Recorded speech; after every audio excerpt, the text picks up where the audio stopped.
In this episode, I want to revisit a very important aspect of your business. We've discussed this before, but it's so important that you get this right that it's worth talking about once more.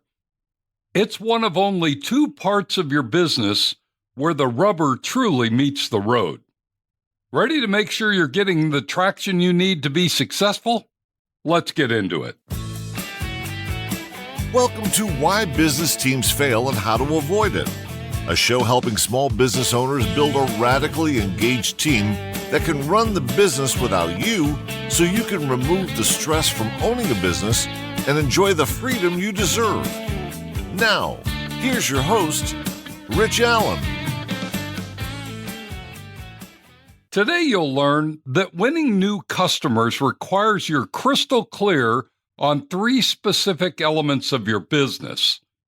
That having a deep and rich understanding of your ideal customer can and will change how you engage and communicate with them. And that while there are no silver bullets in attracting new prospects, it pays to be specific, intentional, and measurement-minded in your approach. Here's my question for you this week. How confident are you in your team's ability to win new customers? Because our goal is to help you build a business that won't fail, this week we're going to revisit a big and somewhat complicated set of processes that are critical to your business success. What I particularly like about our topic today is that I can use my bike as a business metaphor for our discussion. I'm sure you already know I'm kind of fond of my bike as a business metaphor. Several years ago, I used it to help grow a small manufacturing business into a market leader. And since then, I've used the bike metaphor to help hundreds of business owners understand and recognize the interconnections between all functions of their business. My goal is always to help them tune up their bike or their business and make it go much faster. As a cyclist, I'm regularly visualizing each business I encounter as a bike and trying to identify the parts that need to be adjusted or tuned up. So today you get to listen to me geek out on the bike metaphor while you think about how well you're consistently and confidently winning new customers for your business. As we get started, I want to remind you that in business, just like on a bike, there are two places where the rubber truly meets the road. On a bike, these are obviously the front wheel and the back wheel. In your business, the front wheel represents your ability to win new customers, and the back wheel represents the processes to serve those customers and fulfill the promises you made when you asked them to become a new customer. Today, our focus is on the front wheel of your bike. If you've ever looked closely at the front wheel of a bike, you may have noticed that it's made up of essentially three parts. The hub, the center part that attaches to the frame of the bike, the spokes, the many slender rods that give the wheel its strength and rigidity, and the tire itself, the rubber that gives you grip on the road.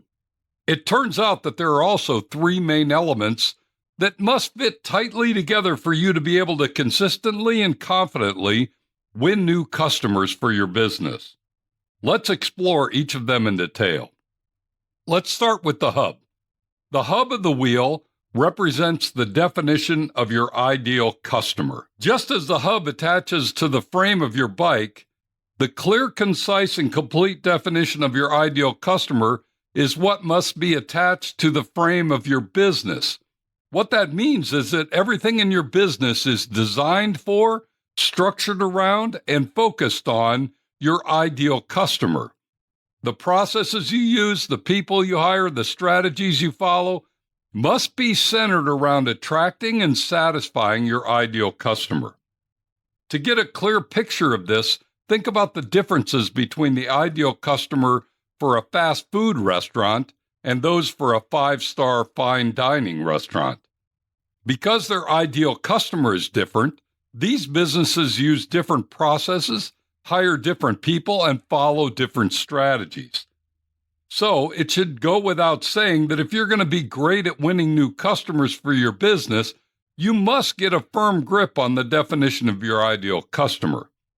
Your business success will depend on how well you fulfill their needs and wants, their dreams, and their desires.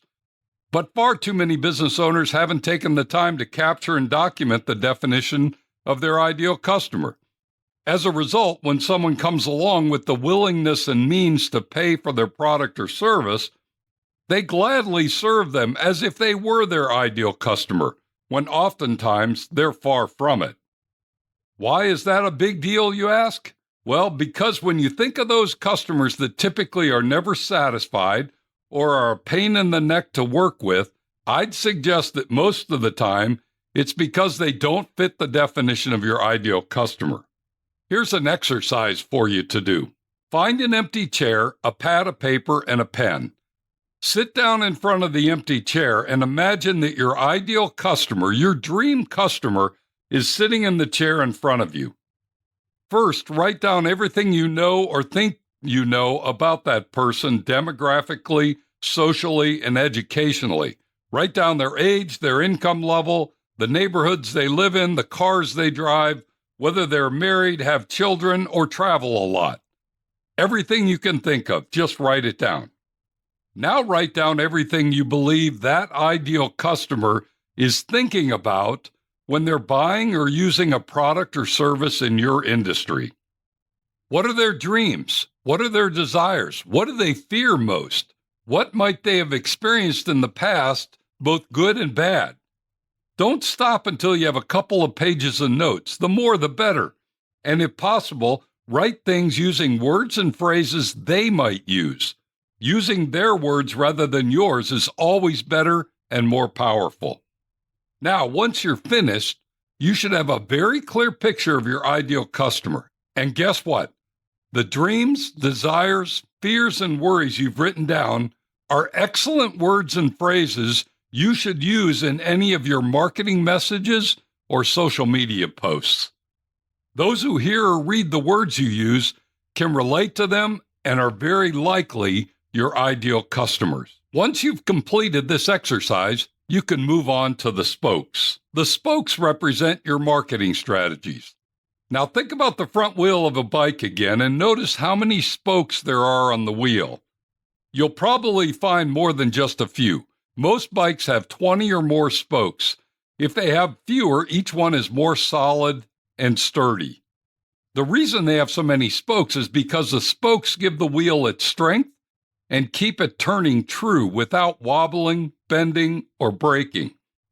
It turns out that the same concept applies to your marketing strategies. To keep a steady flow of new leads or prospects coming to you consistently, you must have more than just a few marketing strategies. I've seen business owners try to run and grow their business using just one or two marketing strategies, and it never seems to work. Their flow of new opportunities comes in fits and starts. Sometimes there are plenty, but other times there are none. I often suggest that you aim for 6 to 8 solid marketing strategies for your business. This will give you enough solid leads to allow you to have a steady flow of good prospects you can take through your sales process, which we'll talk about in a minute. Now, you may be wondering what these 6 to 8 marketing strategies may be. Well, they may be strategies like joining a networking group, posting on social media, joining a chamber of commerce, building an email list and sending out email campaigns, sponsoring a local event or charity, hiring an outside salesperson, implementing a cold calling campaign, or generating website leads using SEO and other online marketing tools.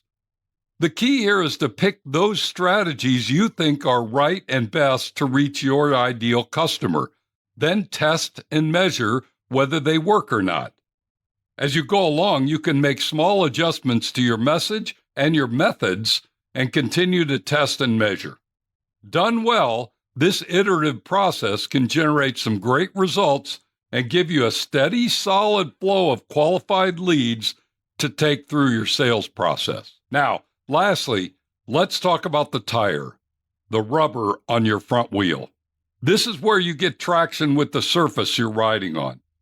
The tire represents your sales process, the step-by-step process you take each prospect or new lead through so they can learn enough about you and your business to get comfortable enough to pull out their wallet and give you their credit card. Just like the tire on a bike, you want to have good grip and good traction as you ride. You don't want your tire slipping or sliding. It doesn't end well when that happens. The same is true in your business. If you have slippage or sliding in your sales process, the outcome is often not a good one. You miss a step of the process or forget to respond timely to an inquiry, and the prospect assumes that you're not all that interested in them, so they go elsewhere to get what they need or want. Here's what I often find. When I ask a business owner to tell me their step-by-step sales process, I get a lot of blank stares. Not many of them have a step-by-step process, or if they do have one, it's on paper only, and when I go talk with the folks on their sales team, they each have their own unique sales process. And you may ask, why is that a big deal? Why can't everyone just have their own approach? Sales is unique, different, dependent on the personality of the person doing the selling, isn't it? Well, here's how I would respond. If everyone on your team does sales their own way, which one is the best way? Which one gets the best results? Wouldn't you want to know? And if you did know, wouldn't you want everyone using the best approach? It'd be better for your business, wouldn't it? And isn't the best way also best for your new customer? I would think so. They seem to get all the information and details they need to make a good buying decision, which sounds like what you want. So in the end, I'm a fan of defining the best sales process and having everyone use it. Then over time, as you gain more insights, do more reps, and measure the outcomes, you can always modify or change the process to make it even better. So there you have it. 3 critically important elements that you must get right to consistently and confidently win new customers. I hope this makes sense to you. No, let me restate that. I hope that whenever you look at a bike, your eyes land on the front wheel and subconsciously you ask yourself, have I defined my ideal customer with enough detail as you check to see if the hub is tightly connected to the frame? And do I have 6 to 8 marketing strategies that provide me with a steady flow of good qualified leads as you count the spokes on the wheel and see if they're tight and secure? And have I defined the step-by-step sales process that everyone will use to help my prospects make a good purchase decision as you check for the tread on the tire and squeeze it to be sure there's enough air to get good traction?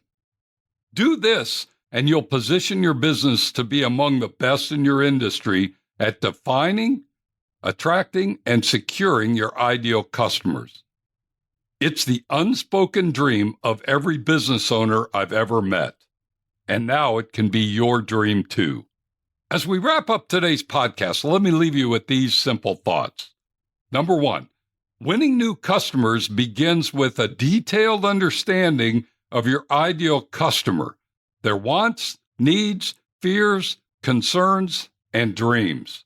Number 2, you must have 6 to 8 solid marketing strategies to have a steady flow of qualified leads you can take through your sales process. And number 3, your sales process should be a step-by-step process that everyone on your sales team follows with each and every prospect, no exceptions. If you'd like some additional support in this area or want to tap into our free resources, simply go to my website, tourtoprofit.com. You'll find everything you need there. Thanks for joining me today. Be sure to tune in next week when we're going to discuss why your ideal customer should buy from your business. You won't want to miss it.